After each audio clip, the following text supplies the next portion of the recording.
Bugungi o'tkazilayotgan ijodiy uchrashuvda adibning nafaqat ijodi, balki jurnalistika va ta'lim sohasidagi faoliyati alohida e'tirof etilib, adib yaratgan darsliklar va o'quv qo'llanmalari bugun oliy ta'lim muassasalarining asosiy adabiyotlaridan biri sifatida foydalanayotganligi alohida ta'kidlanmoqda. To'lqin Muhiddin 20 dan ortiq oliy ta'lim muassasasida faoliyat yuritib, soha rivojiga munosib hissa qo'shib kelayotgan fidoyi ustozdir. Uning qalamiga mansub jurnalistika asoslari, jurnalistikaga kirish va muharrirlik mahorati kabi o'quv qo'llanmalari bo'lajak soha mutaxassislari uchun muhim manba bo'lib xizmat qilmoqda. 50 ga yaqin dramatik asar, o'nlab hikoya va ibratli bitiklar muallifi bo'lgan adibning ijodi o'zbek adabiyotida alohida o'ringa ega. Rejalarim rostini aytsam, shu nimadir yozib qoldirsam-da, mendan kompyuterga yozib yotibman. Hozir ancha narsalarim bor, lekin hali kitob qilib chiqarganim yo'q ularda.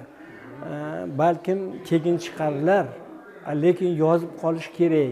10 tadan ortiqroq gazetaga bosh muharrir bo'lganman. Ishonchni o'zim ochdim. Qanchalik qiyinligini bittagina misolda aytay. Menga xona ajratishdi. O'sha xonada o'tiribman. Hech kimim yo'q hali, na xodimim, na xonalar, vohaga hech nima yo'q.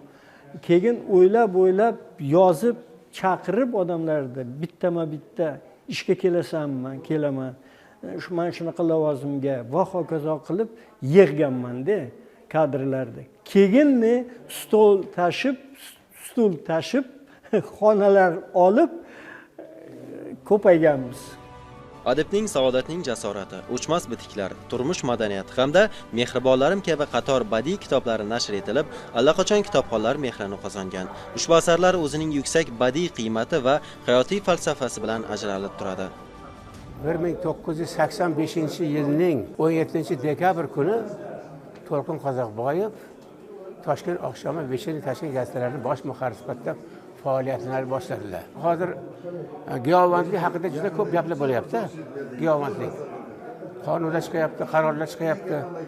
Lekin shu giyohvandlikka qarshi kurash bilan bog'liq mavzuni birinchi bo'lib ko'targanlardan biri To'lqin Qozoqboyev bo'ladilar. Esimda o'sha 85-86-yillarda satira teatrida To'lqin Qozoqboyev dramatik asosida Adashganlar degan spektakl qo'yilgan. Ana o'sha paytda shu giyohvandlik yo'liga kirgan yoshlarni qanaqa fojia kutayotganligi va boshqa muhim mavzular qalamga olingan edi. Ularning birinchi mashiniskalari bo'lganman. Birinchi qoraytirgan narsalarni men mashinkada pechat qilib berganman. Uyimizda kitob juda ham ko'p. Bo'sh qoldim, uyimni ishini qilib bo'ldim, kitob o'qiyman. Bunga hammasiga sababchi mening turmush o'rtog'im. O'shani men o'sha oilaga kelganimdan keyin, o'sha narsalarni yozganlardan keyin men ham birlashib yordam berganimdan keyin menda ham ehtiyoj paydo bo'lgan. Kutubxonamiz katta. O'sha katta kutubxonamizda birinchi 200 ta kitobni jurnalistika universitetiga topshirdilar. 150 ta kitobni san'at madaniyati institutiga topshirdilar. Mahallaga 175-maktab, 154-maktabga topshirdilar. Nimaga ayting? Chunki uni o'qishsin studentlar, kimdir o'qisin, undan foydalansin. O'shaning uchun topshirdilar. To'lqin Muhiddin tarjimonlik faoliyatida ham samarali ijod qilmoqda. U Osiyo va Afrika xalqlarining 20 ga yaqin ertak va hikoyalarni, shuningdek, rus, yapon hamda koreys adiblarining asarlarini o'zbek tiliga mahorat bilan o'girgan.